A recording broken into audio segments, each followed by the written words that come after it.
자, 여러분, 우리는 이제 오늘이 소아시아 일곱 교회에 대한 말씀이 마지막이 됐는데요. 여러분, 일곱 교회를 이렇게 쭉 우리가 돌아보았습니다. 그래서 그 당시에 소아시아 지역에 일곱 교회만 있는 건 아니었겠죠. 많은 교회들이 있었겠지만 성경에 이 일곱 교회가 기록됐다는 것은 어떤 상징성, 어떤 대표성을 이 일곱 교회가 가지고 있다라는 것입니다. 그러므로 이 오늘 요한계시록 3장에 기록되어 있는 일곱 교회의 이야기는 그냥 단순히 일곱 교회에게만 전달되어지는 메시지가 아니라 그 당시에 그 소아시아에 있는 많은 교회들에게 전달되는 질책이요, 또 칭찬이고, 또 뭡니까? 예수를 어떻게 바라봐야 되는지에 대한 말씀이며, 또 권면의 말씀, 위로와 축복의 말씀들이 바로 이 오늘 본문에 있는 이 일곱 교회를 통해서 전달되는 하나님의 뜻이다라는 것을 우리가 깨달을 수 있게 되는 것입니다. 또한 오늘을 살아가는 이 땅에 있는 수많은 교회들에게도 이 말씀은 동일하게 적용되는 것이죠. 오늘을 살아가는 이 땅에 있는 많은 교회들, 이 세계에 있는, 아니 이 대한민국에, 아니 이 대전에 있는, 아니 이 대전의 유성구에, 이 오늘 용산동에 위치한 우리 교회에도 동일하게 전달되어지는 말씀이 되는 것이죠. 칭찬과 질책과 권면, 이 모든 것들이 오늘을 살아가는 우리에게도 하나님이 전달하고자 하시는 말씀의 의도가 있다는 것을 우리는 일곱 교회를 쭉 돌아보면서 깨닫게 되는 것입니다. 그래서 이 일곱 교회를 통하여서 주시는 결론적인 말씀은 뭐냐? 그럼 도대체 교회에게 하나님이 말씀하고자 하는 그 메시지는 무엇일까요? 우리의 삶이 바뀌어야 된다는 거예요. 우리가 삶을 바라보는 태도, 삶을 대하는 가치관, 인식, 이 모든 것들이 이 태도가 바뀌어야 한다는 것입니다. 그래서 우리는 늘 어떻게 해요? 하나님을 소망하는, 그래서 이 땅 가운데 하나님의 나라가 임하기를 소망하면서 하루하루를 살아가는 그리스도인들, 종말론적 시각에서 볼 때 오늘을 마지막을 살아가는 그런 그리스도인들로서 우리는 무엇을 소망해야 되느냐? 늘 하나님의 나라, 하나님의 뜻, 하나님의 계획을 소망하면서 살아가야 된다는 거예요. 그러니까 세상의 기준이 아니라 세상에서의 기준으로 오늘도 나를 위해, 오늘도 나의 만족을 위해 살아가는 가치관, 삶의 기준이 아니라 그리스도인이라는 것은 뭐냐? 교회라는 것은 뭐냐? 무엇이 제일 우선순위가 되어야 된다고요? 하나님의 뜻, 하나님의 축복, 하나님의 은혜를 제일 먼저 소망하고 기다리는 그런 삶의 태도로 우리의 삶이 바뀌어야 한다는 것입니다. 그래서 하나님은 뭐예요? 여전히 지금도 교회를 축복하시는 거예요. 왜요? 그런 소망을 갖고 하나님을 향한 믿음을 갖고 오늘도 이 예배 자리에 달려나오는 하나님의 백성들이 있기 때문에 하나님은 지금 2000년이 지난 지금까지도 많은 교회들, 우리가 일곱 교회를 보면서 질타도 받고 오늘 교회도 보면은 칭찬은 없는 교회들이 수많이 있지만 그래도 하나님은 어떻게 해요? 교회를 지금까지 인도해 주셨단 말입니다. 왜 그러셨을까요? 아까 제가 말씀드린 대로 교회 안에 있는 저와 여러분이 하나님의 뜻을, 하나님의 은혜를, 하나님의 축복을 소망하기 때문이라는 것이죠.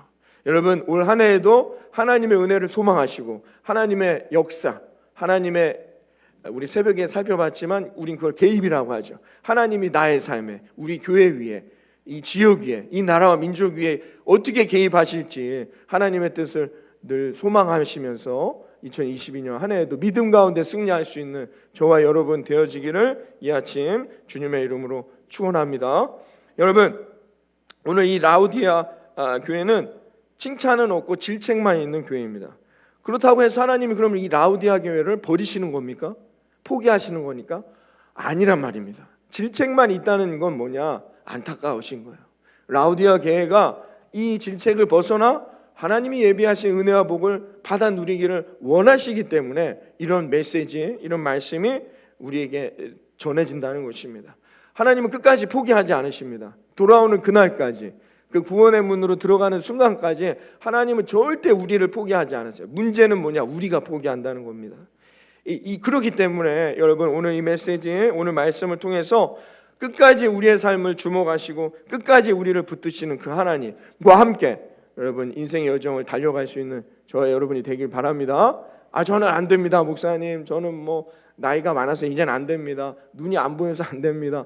이제 기력이 딸려서 안 됩니다. 이런 어르신들 그런 말씀하시지 말고, 목사님 전 바빠갖고 안 됩니다. 저는 지금은 안 될 것 같습니다. 제가 준비하는 게 많습니다. 우리 젊은 세대들 이런 말씀하지 말고 끝까지 인내하면서 믿음의 여정을 가는 겁니다.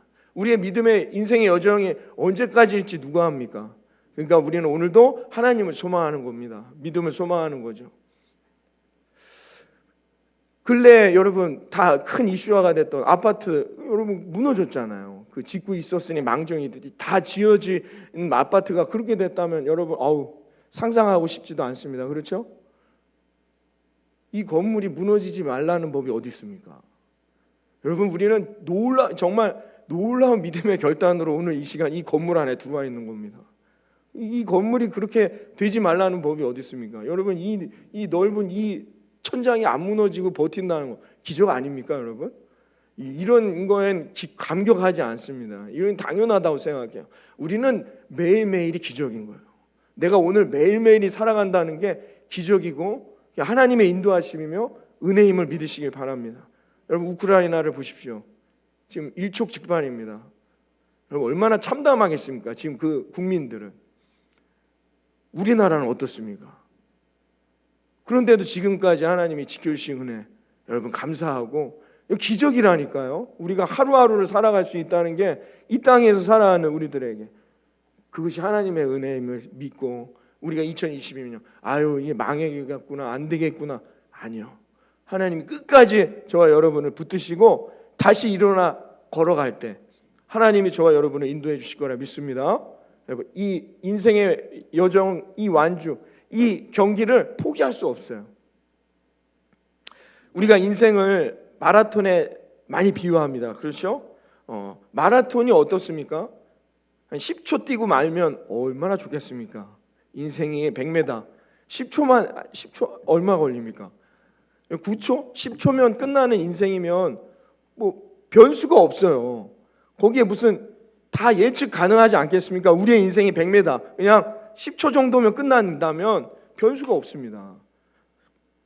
그래서 마라톤이라고 하지. 우리의 인생을 단거리 100m 게임이라고 100m 달리기라고 말하지 않아요. 우리의 인생을 마라톤에 비유한다는 거예요. 이게 뭘 의미합니까? 수많은 변수가 있습니다. 마라톤 세계 기록이 2시간 3분 38초입니다. 여러분 그 2시간 동안을 뛰는 거예요. 그 기간 동안에 얼마나 많은 변수가 있을 수 있습니까? 갑자기 눈이 올 수도 있는 것이고요. 갑자기 막 폭우가 내릴 수도 있습니다.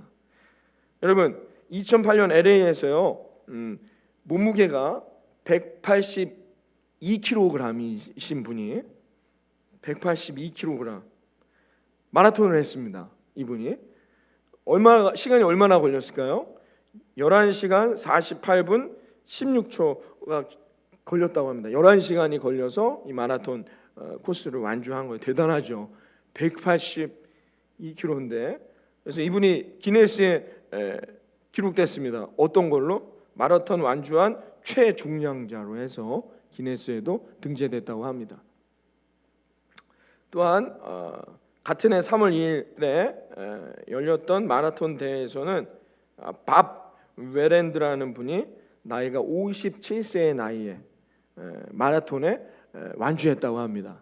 몇 시간 걸렸을까요? 우리 57세 정도 되면 이분이 7일 5시간 45분에 걸려서 이 마라톤을 완주했다고 합니다.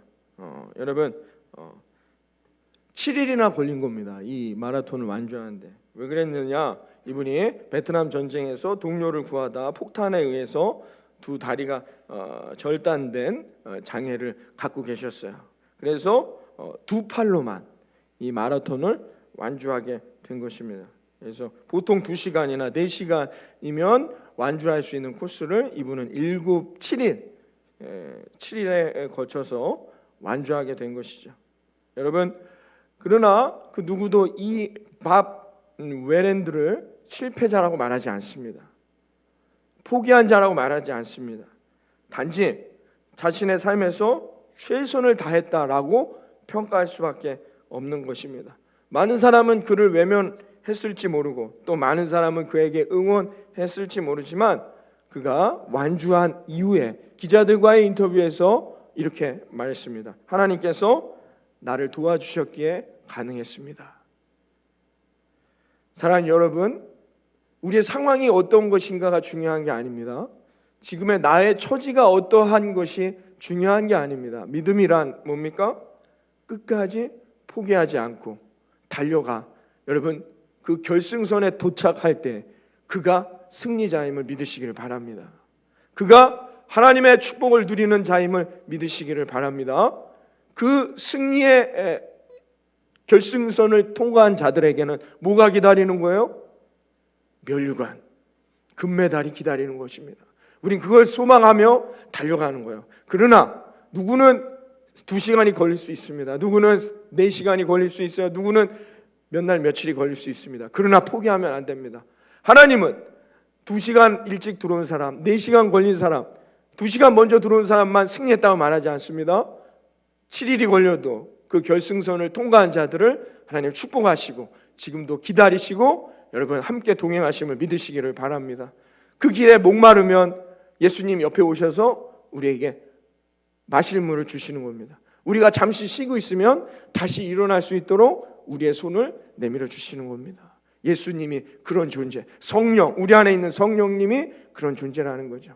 여러분 끝까지 우리가 포기하지 아니하고 하나님을 붙들고 여러분 하나님이 도와주신다면 이 인생의 여정 힘들고 거칠고 포기하고 싶을 때도 있겠지만 이 여정 여러분 포기하지 마시고 끝까지 완주할 수 있는 저와 여러분이 되기를 이 아침 주님의 이름으로 축원합니다. 여러분 라우디아 교회에 찾아오신 주님을 보면 주님이 어떤 분인가를 이렇게 설명합니다. 14절에 요한계시록 오늘 3장 14절에 라우디아 교회에 예수님을 이렇게 소개하고 있습니다. 한번 읽어봅니다. 14절 시작.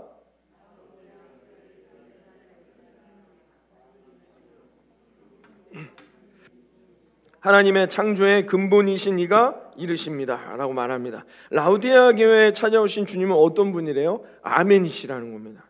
아멘이라는 뜻은 뭡니까? 참으로, 진실로라는 뜻입니다. 그러니까 뭐 여러분 다 아시고 아멘, 내가 참으로 진실로 그 말씀을 내가 받아들입니다 할 때 아멘, 우리가 이런 말을 쓰는 것이죠. 근데 여러분 그 다음에 예수님을 뭐라고 표현했느냐? 충성되고 참된 증인이시다라고 말했습니다. 무슨 말씀일까요? 예수님은 우리에게 어떤 분입니까? 반드시 우리에게 승리를 주시는, 반드시 어떻게요? 그대로 우리의 삶에 우리의 기도의 제목들, 우리가 요구하는 것들을 응답해 주시는 분이라는 거예요. 충성된다는 건 뭐냐? 하나님이 응답해 주시지 않는 적이 없어요. 하나님은 야 학수야 그건 안 될 것 같아 이렇게 말씀하는 분이 아니라는 거예요. 하나님은 어떻게 해요? 끝까지 충성되다라는 건 뭐냐? 하나님께서는 끝까지 우리의 기도에 응답하시고 우리를 끝까지 어떻게 해요? 결승선으로 통과하게 해주시는 그런 분이시는 믿으시길 바랍니다. 중간에 포기하면 안 된다는 거예요. 중간에 그만두면 안 된다는 겁니다. 상황이 중요한 게 아닙니다. 환경이 중요한 게 아닙니다. 내 의지, 내가 오늘도 믿음을 붙드느냐, 하나님만을 소망하며 달려갈 것이냐 라는 믿음의 결단이 필요하다는 겁니다. 왜? 주님은 우리에게 끝까지 충성되게 자신의 약속을 이루신단 말이에요. 또 하나는 뭐래요? 참된 증인이다 라고 말씀하고 있습니다. 이건 뭐냐? 하나님은 우리와 약속합니다. 언약을 성취하시길 원해요. 언약을 맺은 우리들이 어떻게 해요? 언약을 성취하는지 안 성취하는지 누가 증인이 되는 거예요? 예수님이 증인이 된다는 겁니다. 그래서 우리가 그 믿음대로 살아가는지, 이제 김학수는 하나님의 사람이 됐는데 저 김학수가 하나님의 뜻대로 잘 사나 안 사나 어떻게 해요? 늘 만원경으로 이렇게 멀리서도 보신다는 얘기예요. 참된 증인이란 뜻. 그래서 주님은 늘 우리가 체크하시는 거예요. 오늘은 실패했어. 이 천국에 갈 만한 자격이 없는 것 같은데 내일은 오늘은 성공했어. 우리 열심히 기도하고 믿음 생활을 지켰네. 늘 예수님은 어떤 분인가? 그걸 우리 옆에서 체크하고 확인하고 있단 말이에요. 이 증인. 그래서 언제요? 마지막 결승선을 통과하여 우리 모두가 하나님 앞에 재판대 위에 섰을 때 예수님이 증인으로 채택되시는 거예요. 예수님이 어땠습니까? 그때는 2022년 2월 20일 날은 딴 데 가서 놀았는데요. 예배는 안 드린 것 같아요. 예수님이 증인이 되신단 말입니다. 예수님이 그런 분이시다라는 걸 우리에게 말해주는. 그러니까 여러분, 충성되다는 건 우리에게 위로가 되죠. 아, 그래, 우리가 넘어지고 힘들 때 어디선가 누군가에 무슨 일이 생기면 예수님이 나타나셔서 물도 주시고 먹을 것도 주시고 그렇게 우리를 지켜주신다. 끝까지 충성되게. 그리고 또 하나는 뭐예요? 그러나 우리가 하나님의 뜻대로 살아가지 않을 때는 딴 곳을 바라보거나 딴 곳으로 나아갈 때 어떻게 해요? 증인이 되셔서 우리의 삶을 확인해 주신단 말이에요. 이건 무서운 심판의 때를 얘기하는 것입니다. 그래서 이렇게 함으로 말미암아 우리는 어떤 인생을 살아야 될지를 권고하시는 거죠. 15절과 16절에 그래서 이렇게 말씀하고 있습니다. 오늘 본문에 예수님이 15절과 16절 읽어봅니다. 시작.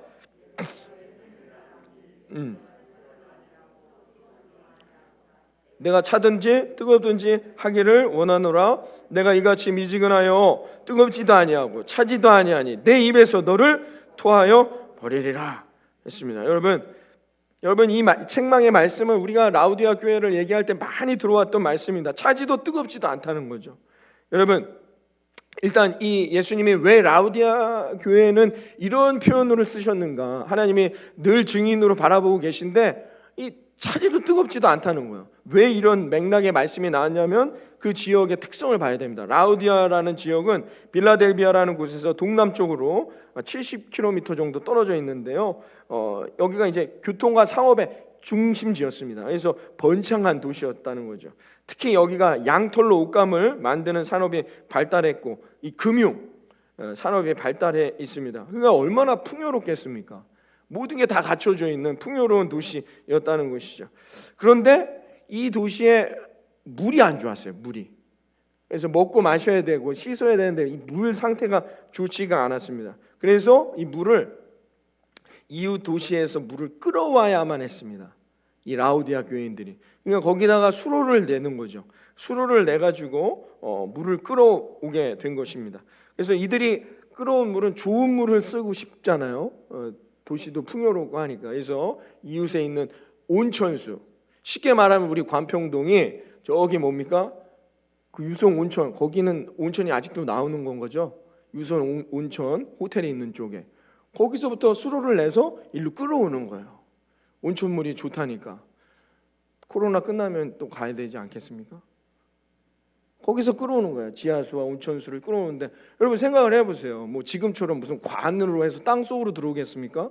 그냥 지상으로 오는 거예요. 물이 오니까 어떻게 해요? 뜨거운 물이 있는데 그래서 어디 지역에서 왔느냐면 한 11km, 그러니까 이 라우디아 도시에서 11km 정도 된다고 합니다. 그러면 어느 정도 우리 용산동에서 어느 정도입니까? 11km 정도에 있는 히아라볼리라는 곳에서 온천수를 공급받았다고 합니다. 그리고 서쪽에서는 골로세라는 지역에서 지하수를 공급받았는데요. 그런데 제가 말씀드렸듯이 뜨거운 물이 오는데 지상으로 오니까 어떻게 해요? 올 때쯤 되면 거의 식습니다.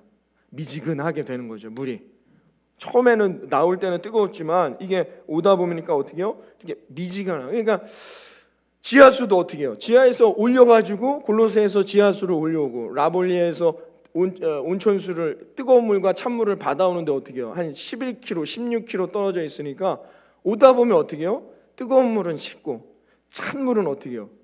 따뜻해지는 거예요. 이게 미지근한 거예요. 그러니까 양쪽에서 다 오는 물들이 뭐예요? 다 미지근한 물밖에 안 되는 거예요. 이게 이 라우디아 교회의 어떤 특징, 지역의 특징을 말해주고 있는 것입니다.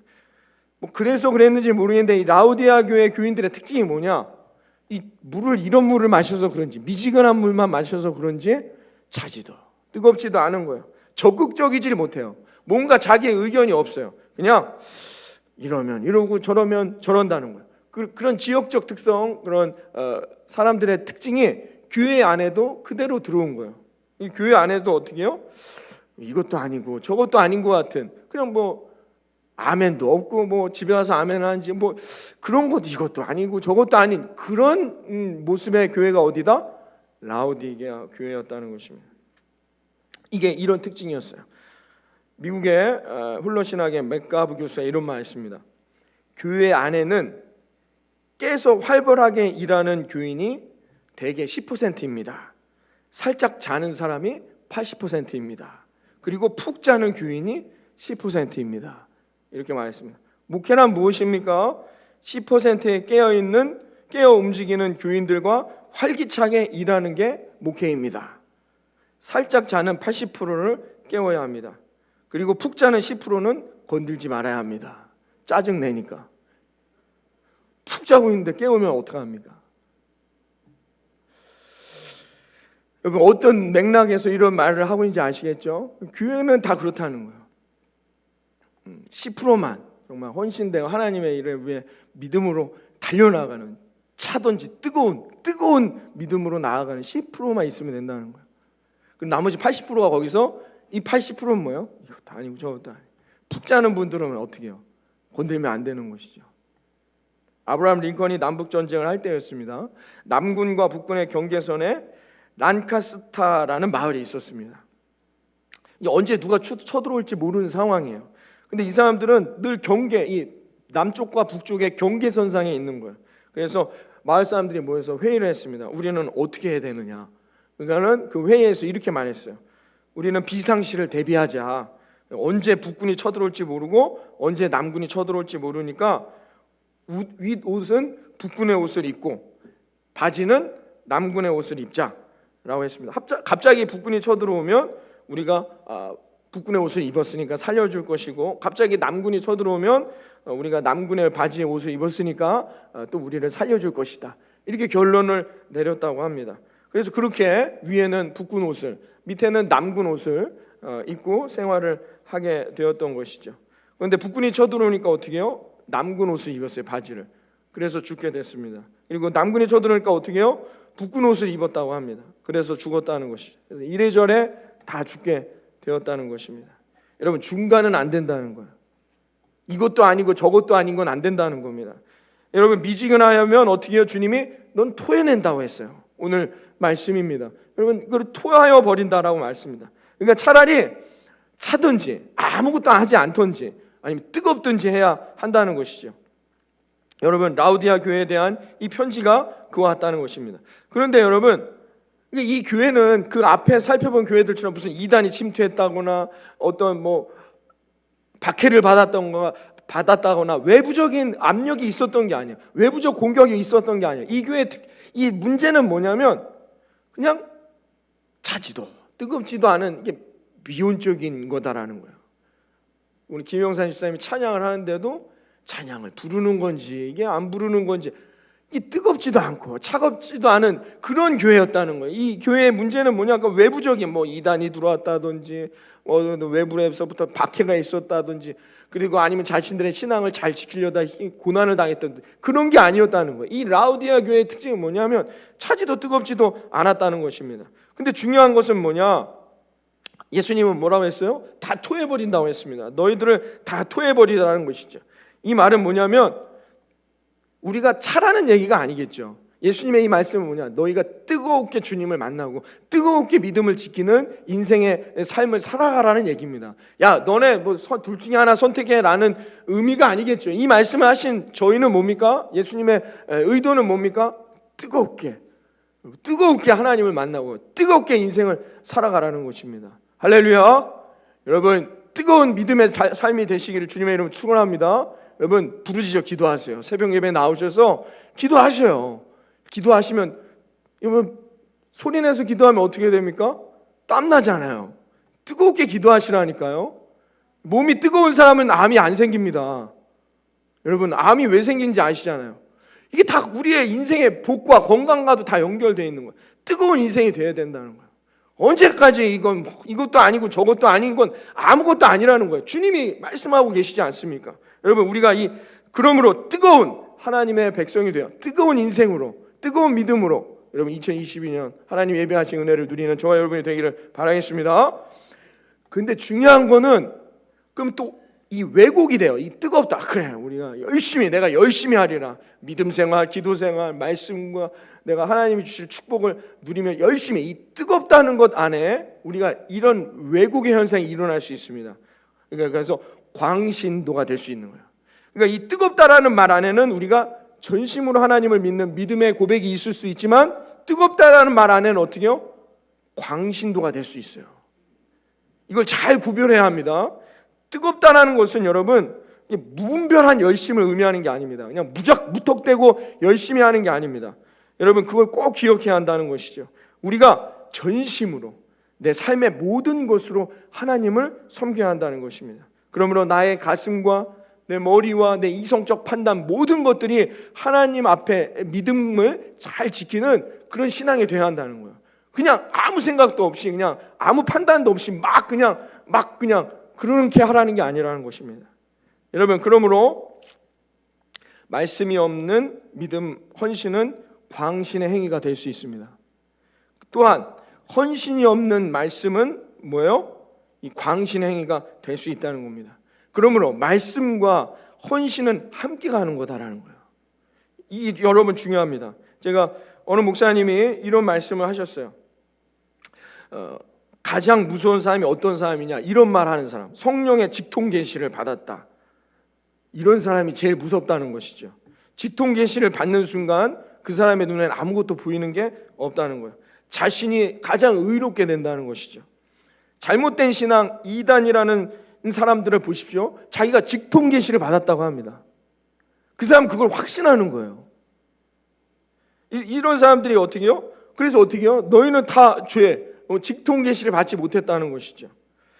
그래서 구별하지 못하는 것입니다. 그래서 정말로 이 이단이라는 건 뭐냐? 성령의 계시를 받지 못한 게 아닙니다. 뭐냐? 성령의 뜻, 성령의 의지, 성령의 방향성을 전혀 모른다는 거예요.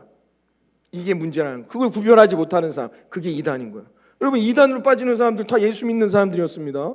교회 다니는 사람들인데 그렇게 빠졌단 말입니다. 그 사람들도 다 뜨거움을 경험했고 하나님의 은혜를 경험했고, 여러분 그렇죠? 근데 왜 그렇게 넘어지느냐? 문제는 뭐냐?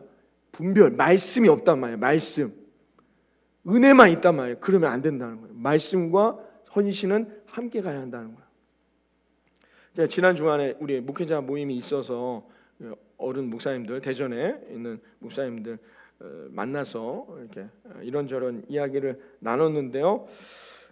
좀 큰 교회 일만 되면 아는 우리 큰 교회 감리교회 목사님이 이런 말씀을 하시더라고요. 어찌된 일인지 모르겠는데 본인이 이렇게 목회를 쭉 하면서 느끼는 것 중에 하나가 뭐냐, 이렇게 교인들을 많이 대하다 보니까 이렇게 쭉 목회를 해왔는데, 기도 많이 한 사람, 기도를 너무 많이 한 사람이 제일 힘들다는 거예요.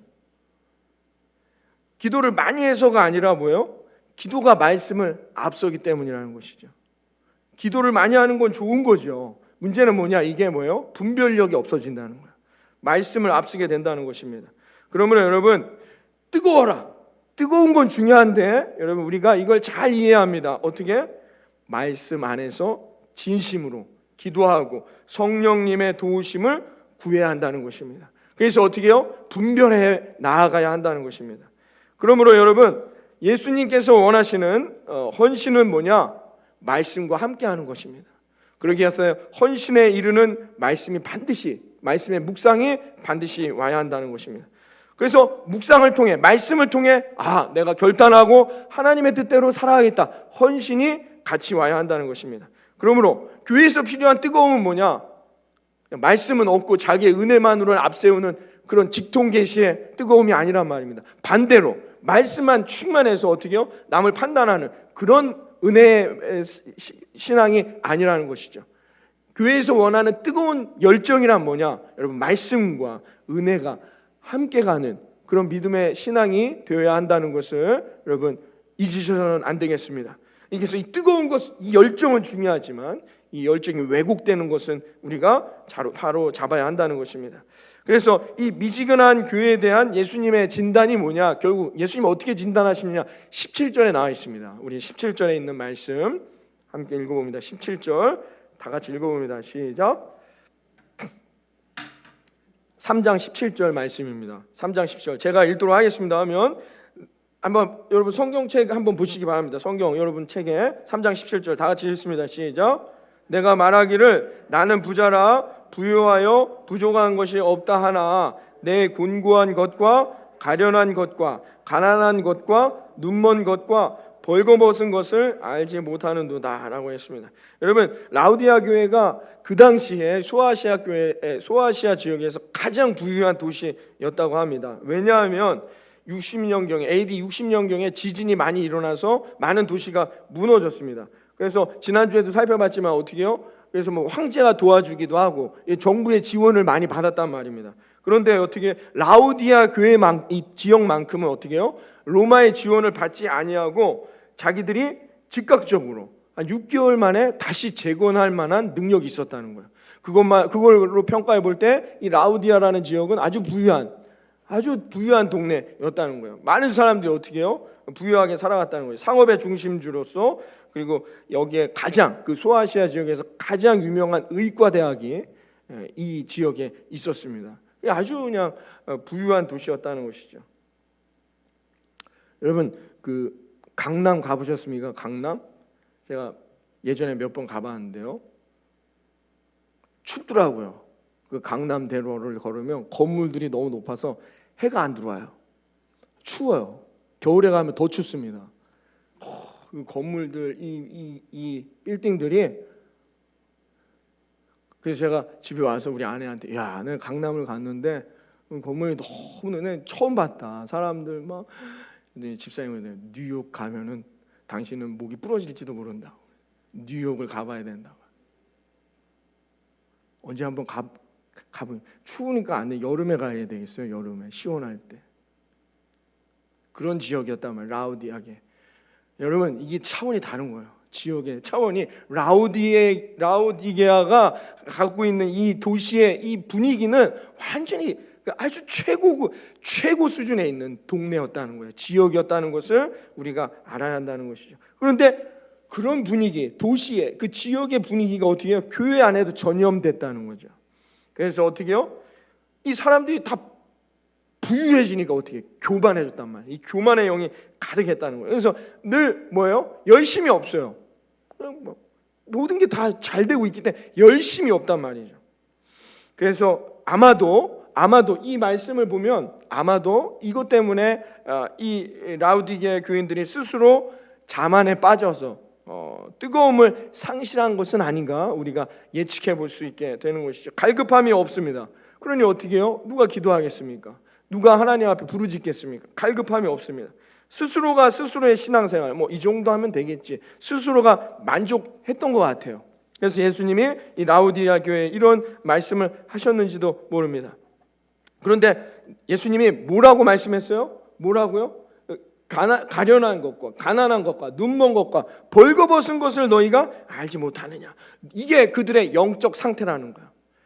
심령이 가난하고 너희들은 가련하고 곤고하고 벌거벗었다는 것입니다. 여러분, 오카는 목사님이 쓴 시험이 없는 신앙생활은 없다 라는 책에 보면 이런 글이 있습니다. 영국 런던의 메트로폴리탄 교회는 유명한 설교자 찰스 펄전 목사님이 목회하던 교회였습니다. 1866년 이 교회의 소속 교인은 4,366명으로 집계되었는데요. 그 당시에는 세계에서 제일 큰 규모의 교회였다고 합니다. 하루는 스펄전 목사님이 교인들에게 이런 말씀을 했습니다. 사랑하는 형제 자매 여러분, 주님을 향해서 가슴이 뜨거운 사람 12명만 있다면 이 런던의 삭막하고 고독한 환경을 기쁨이 충만한 곳으로 바꿀 수 있을 것입니다. 그러나 4,366명이 있다 할지라도 전부가 다 미지근한 신자라면 아무것도 할 수 없습니다. 그렇습니다. 여러분, 오늘날 이 시대는 험악하고 여러분 라우디게아 같은 지역, 그런 동네, 그런 도시로 흘러가고 있는지도 모릅니다. 이 시대의 이 폭주를 우리가 이겨내려면 이 폭주 가운데에서도 이 시대에서 우리가 승리하려면 믿음을 지키고 반석 같은 믿음으로 승리하려면 어떻게 해요? 주님과의 관계가 뜨거워야 한다는 것입니다. 이것만이 우리가 세상을 이길 길임을 여러분 깨달으셔야 한다는 것이죠. 그러면 여러분 우리가 어떻게 하면 주님과 뜨거울 수 있을까요? 그건 간단합니다. 어떻게 해요? 늘 나를 내려놓는 거예요. 늘 바울의 고백과 같이 나는 항상 부족함을 깨닫고 늘 나는 죄인임을 깨닫고 나의 부족함을 늘 주님 앞에 고백하며 내려놓고 늘 회개하고 믿음 가운데 살아갈 수 있는 저와 여러분이 되기를 바랍니다. 자기 만족을 버려야 돼요. 내가 이 정도 했으면 됐지. 내가 교회에 이 정도 헌신했으면 됐지. 내가 이 정도 교회에 다녔으면 됐지. 내가 이 정도 교회에 예배 드렸으면 됐지. 자기 만족을 버려야 돼. 이 정도면 됐지, 내가 이 정도 했으면 됐지, 아니라는 거야. 날마다 마치 내가 오늘 처음 예수님을 만나고 우리 교회 새 신자로 등록한 것처럼 날마다 주님을 만나고 주님을 붙들고 늘 주님을 부르짖어 주님의 은혜를 사모하는 자들에게 하나님이 예배하신 갑절의 은혜, 하나님이 예배하신 가나안의 땅이 응답되는 것을 믿으시기를 바랍니다.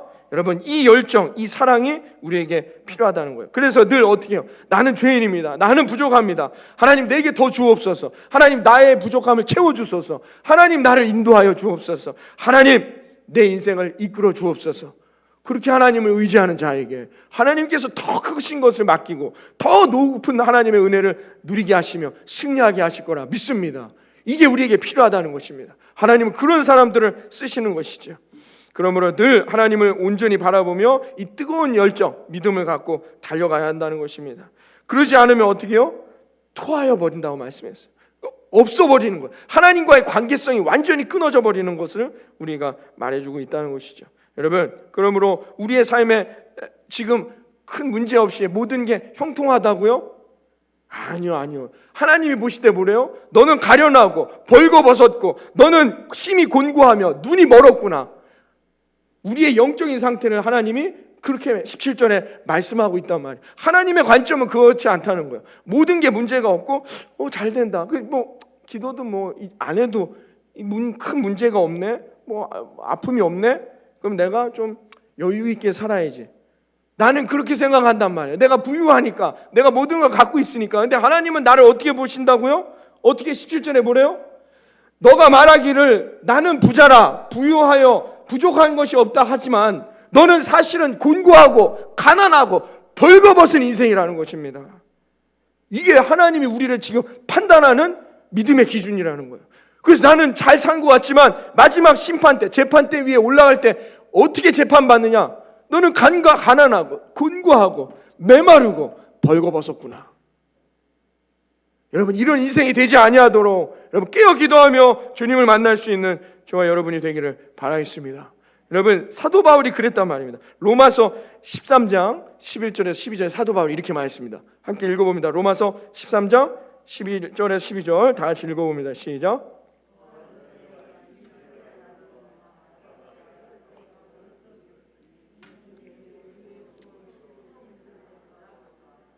밤이 깊고 낮이 가까웠으니 그러므로 우리가 어둠의 일을 벗고 빛의 갑옷을 입어라. 자, 지금은 뭐예요? 자다가 깰 때라는 겁니다. 자다가 깰 때가 되었으니 이제 마치 내가 오늘 처음 구원을 얻은 것처럼 이제 내가 구원받을 날이 더 가까웠으니까 깨어 기도하라는 겁니다. 깰 때가 다가왔다. 언제까지 자고 있냐는 거예요. 언제까지 메마른 영적인 상태를 갖고 살아가겠냐는 사도 바울의 권면이 이 안에 들어있습니다. 이제 어둠의 일을 다 벗어내고 빛의 갑옷을 입고 천국을 소망하며 달려갈 수 있는 저와 여러분이 되기를 바랍니다. 예수님은 마태복음 26장 41절에 말했습니다. 시험에 들지 않게 깨어 기도하라.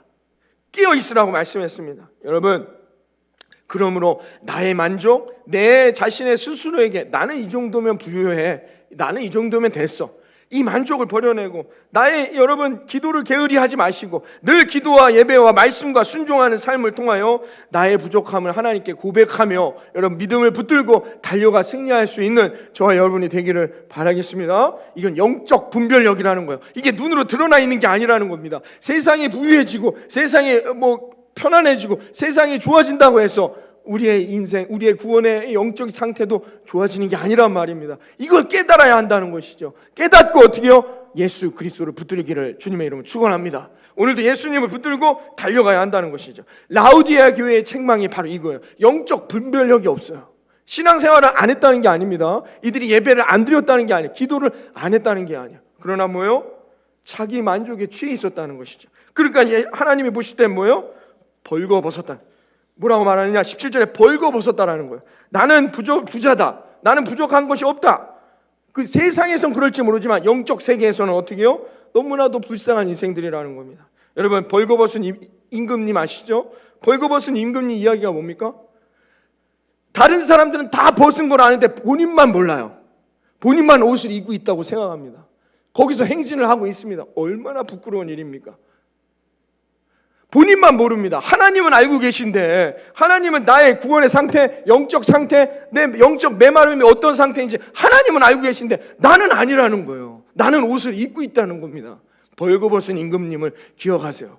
너는 벌거벗은 상태라는 것입니다. 사랑하는 성도 여러분, 하나님 앞에는 지금 세상에 갖고 있는 건 아무 문제가 없습니다.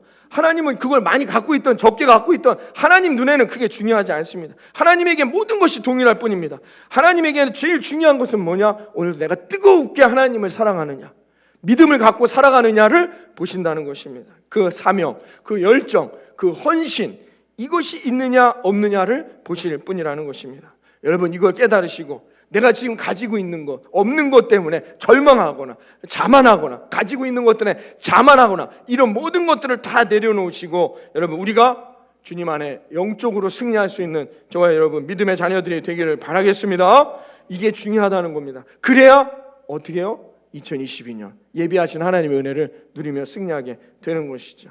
그러면서 오늘 마지막에 이렇게 권면해 주십니다. 18절, 오늘 본문의 20절 말씀입니다. 함께 읽어봅니다. 18절과 20절 시작.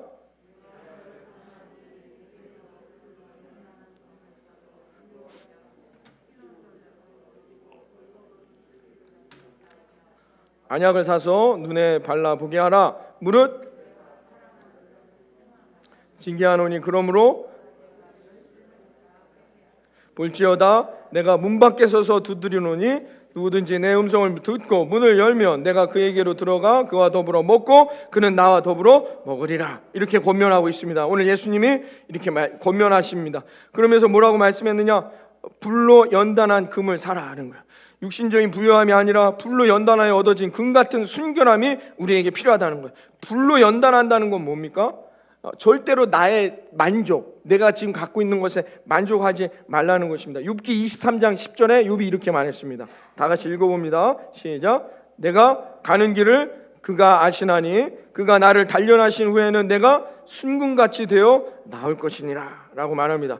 누가 하나님이 주실 은혜와 복을 누리느냐, 그 금을 갖고 누리고 살아가느냐, 인생의 연단이 필요하다는 거예요. 때로는 우리의 삶에 어떤 고난과 훈련이 있을 수 있다는 것입니다. 편안한 안에 안주하는 것이 아니라 적극적인 믿음의 삶의 자세를 갖는 것이 우리에게 필요하다는 것입니다. 사단은 늘 우리에게 이렇게 말합니다.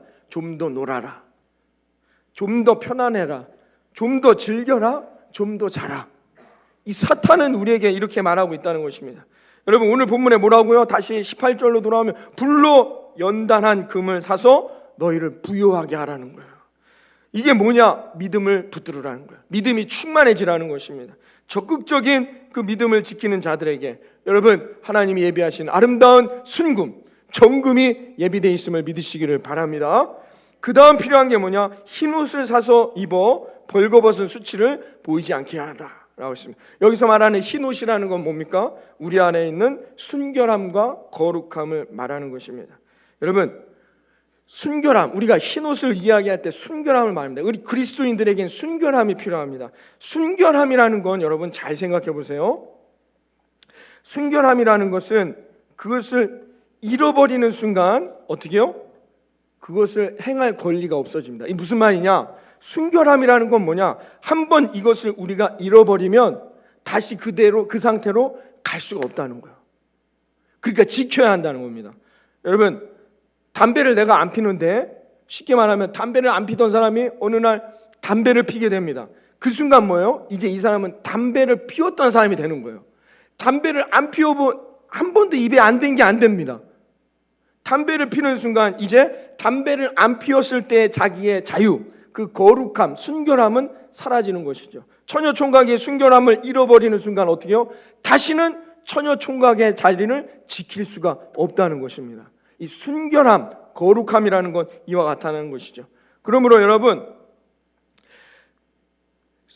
거룩함, 하나님 안에서 이 순결함을 지킨다는 것은 그것을 지키는 그 자체로 하나님이 주시는 놀라운 축복과 은혜가 있단 말입니다. 왜? 그 자체가 가치가 있기 때문이라는 것이죠. 여러분, 이게 중요합니다. 헌신이나 기도하는 건 그 자체로 큰 가치를 누리기가 어려워요. 왜?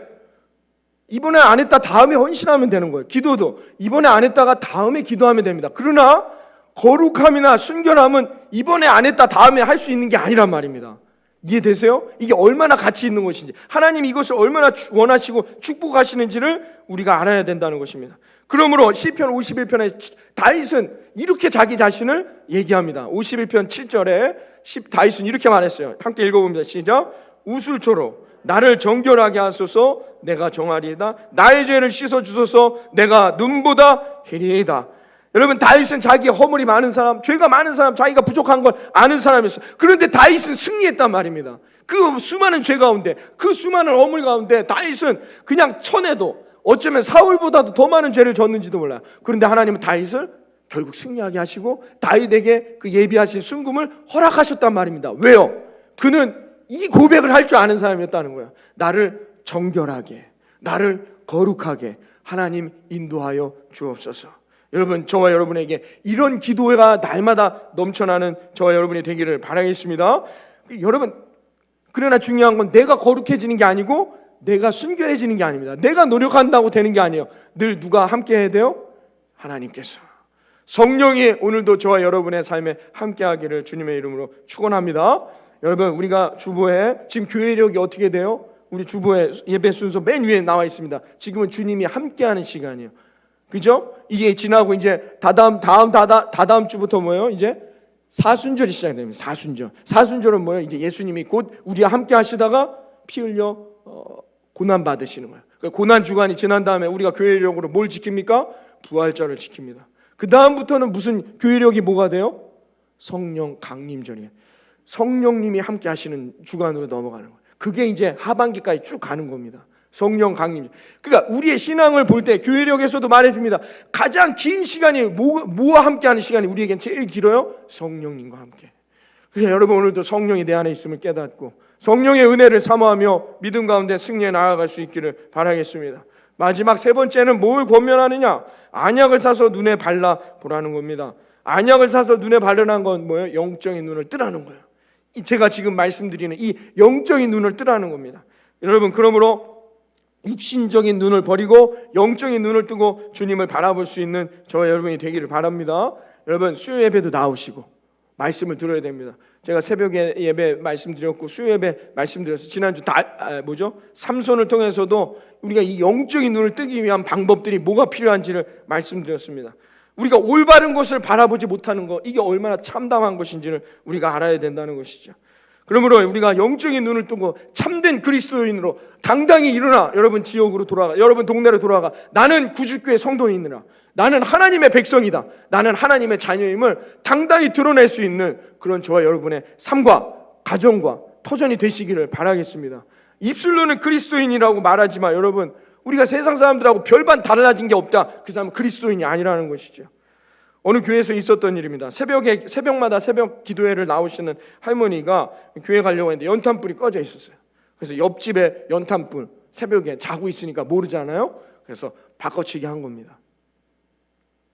아무도 모르는 것 같지만 하나님은 아신다는 거죠. 어느 가게의 주인이 담임 목사님에게 와가지고는 자기 가게의 외상장부를 보여주더랍니다. 왜 보여주는가 당황했던 담임 목사님, 그 외상장부에 보니까 물건을 사고도 외상값을 갚지 않은 사람 중에 자기 교회 교인이 수두룩하다는 것이죠. 여러분, 그런데도 우리가 부끄러움을 모르고 벌거벗은 지를 모르고 그렇게 살아간다는 거예요. 왜? 다윗처럼 늘 거룩함을, 순결함을 하나님께 간구하지 않으면 저와 여러분도 그런 인생이 될 수 있다는 것입니다. 여러분, 눈이 어두워지면 분별력이 사라지는 것입니다. 안 보입니다. 판단력이 사라지는 거예요. 그렇죠? 시야가 좁아집니다. 저도 이제 운전을 하다 보면 옛날보다 판단력이 늦어지는 것 같아요. 지금 들어가야 되나 말아야 되는가. 이 판단력이 점점 사라집니다. 시야가 좁아지니까 옛날엔 이렇게만 해도 여기까지 다 보이는데 이렇게 돌려야 돼요. 시야가 좁아지고 있단 말이죠. 눈이 어두워지면 어떻게 해요? 분별력과 판단력이 흐려지는 것입니다. 여러분, 그러므로 어떻게 해요? 열심히 신앙생활을 하는 게 중요한 것이 아니라 올바르게 신앙생활을 하는 게 중요합니다. 내가 열심히 하는 게 중요한 게 아니라 내가 지금 하나님이 기뻐하시는 참된 그리스도인으로 신앙생활을 하느냐가 우리의 삶에 중요하다는 것이죠. 그러기 위해서 어떻게 해요? 오늘도 우리의 영의 눈이 밝아져서 주님을 만나고 달려가시기를 바라겠습니다. 여러분, 그러면 이렇게 하려면 어떻게 되느냐? 20절에 이렇게 귀결됩니다. 20절 오늘 말씀 20절에 있는 말씀인데요. 우리 같이 다 같이 읽어봅니다. 20절 시작. 볼지어다 내가 문 밖에 서서 두드리노니 누구든지 내 음성을 듣고 문을 열면 내가 그에게로 들어가 그와 더불어 먹고 그는 나와 더불어 먹으리라. 할렐루야. 내가 하는 게 아니에요. 그 방법이 뭐냐? 주님의 음성을 들으라는 겁니다. 이게 그럼 내가 거룩해지고 내가 순결해지고 내가 노력해지고 아니에요. 우리가 이 믿음으로 그리스도인으로 승리할 수 있는 방법은 뭐래요? 오늘 20절에 말해줍니다. 주님의 음성을 듣는 이 아침이 되기를 바랍니다. 말씀에 근거하여 주님의 음성에 근거하여 노력하고 성실하게 헌신하고 기도하고 예배드리고 순종하는 거란 말입니다. 말씀, 하나님의 음성을 근거해야 한다는 것입니다. 아까 제가 말씀드렸듯이 그러므로 말씀이 빠진 헌신은 뭐예요? 광신이 될 수 있다는 거예요. 그래서는 안 된다는 것입니다. 성경에 주여 주여 하는 자마다 다 천국에 들어가는 것이 아니다 라고 성경 우리에게 분명히 말해줍니다. 여러분 사탄도 주여 주여 합니다. 문제는 주여 주여 하는 것이 중요한 게 아니라 무엇을 누구를 주님으로 고백하느냐가 중요하다는 것입니다. 여러분 사탄도 방언을 합니다. 사탄도 여러분 치료해 줄 수 있습니다. 여러분 사탄도 그와 같다는 것입니다. 그러나 여러분 하나님이 주시는 말씀의 은혜는 뭐예요? 격려와 나눔과 순종과 봉사와 충성이에요. 사탄이 주는 은혜의 말들은 뭐예요? 분열과 갈등과 시기와 질투. 이게 다릅니다. 그 말의 열매로 우리가 알아갈 수 있게 된다는 것이죠. 귀신 들린 자들이 지금도 어떻게 해요? 우리의 삶에 저 미지근한 애는 내가 다 커버할 수 있어. 조롱하고 우리를 비웃고 있다는 것입니다. 어느 대학에서 목회하는 목사님께서 이런 말씀을 하셨어요. 본인이 대학에서 체프를 하거나 대학생 아이들과 신앙생활을 할 때 관동대학에 있는 목사님이 이런 말씀을 하셨습니다. 어느 날은 학교에서 집회를 하는데 한 청년이 귀신이 들렸대요. 그래서 학생들이 데리고 와서 이 목사님에게 기도해달라고 합니다.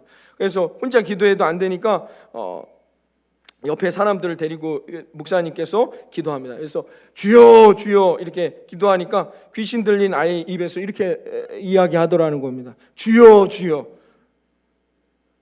사탄이 조롱하는 거죠. 나도 주여 주여 할 수 있다는 겁니다.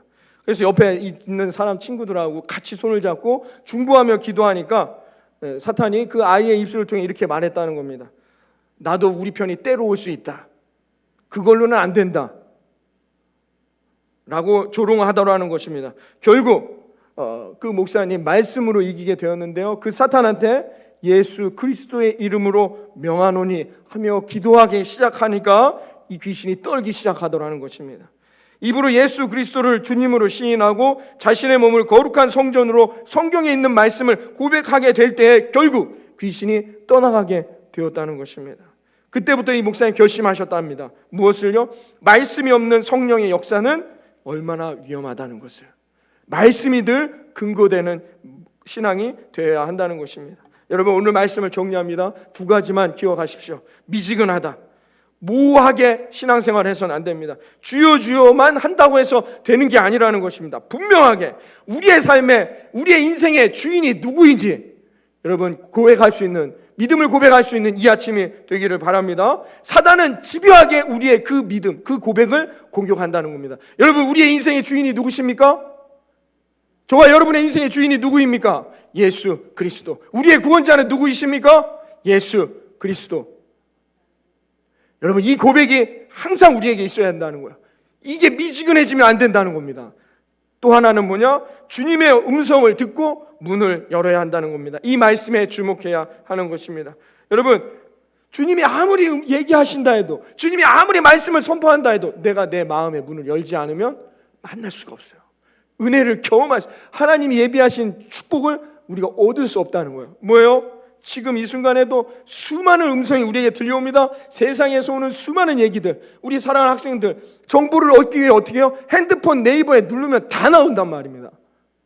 제가 우리 부목사님들이랑 뭐 얘기하고 나면 갑자기 핸드폰을 막 눌러요.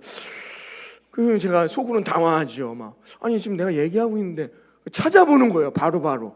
요즘은 다 그래요. 어떤 궁금한 게 있다, 핸드폰으로 찾아보면 다 나옵니다. 수많은 이야기들, 수많은 음성들, 수많은 소리가 오늘도 내 귓가에 있단 말입니다. 여기서 주님의 음성을 찾는 것 예전보다 더 어려워지는 것이죠. 주님의 음성을 찾아야 한다는 것입니다. 내 육신의 소리, 내 욕망의 소리, 안목의 정욕, 이 소리들을 다 내려놓고 여러분 오늘도 주님의 음성을 붙들 수 있는 저와 여러분이 되기를 바랍니다. 그 다음엔 어떻게 해요? 그 음성을 들었다면 내 마음의 문을 열어야 된다는 거예요. 그 열 수 있는 것은 뭐냐? 성령의 인도함을 따라 살아가지 않으면 불가능하다는 겁니다. 오늘도 주님의 음성이 내게 들려왔지만 내가 문을 열지 않는다면 그 음성은 다시 멀어지는 것입니다.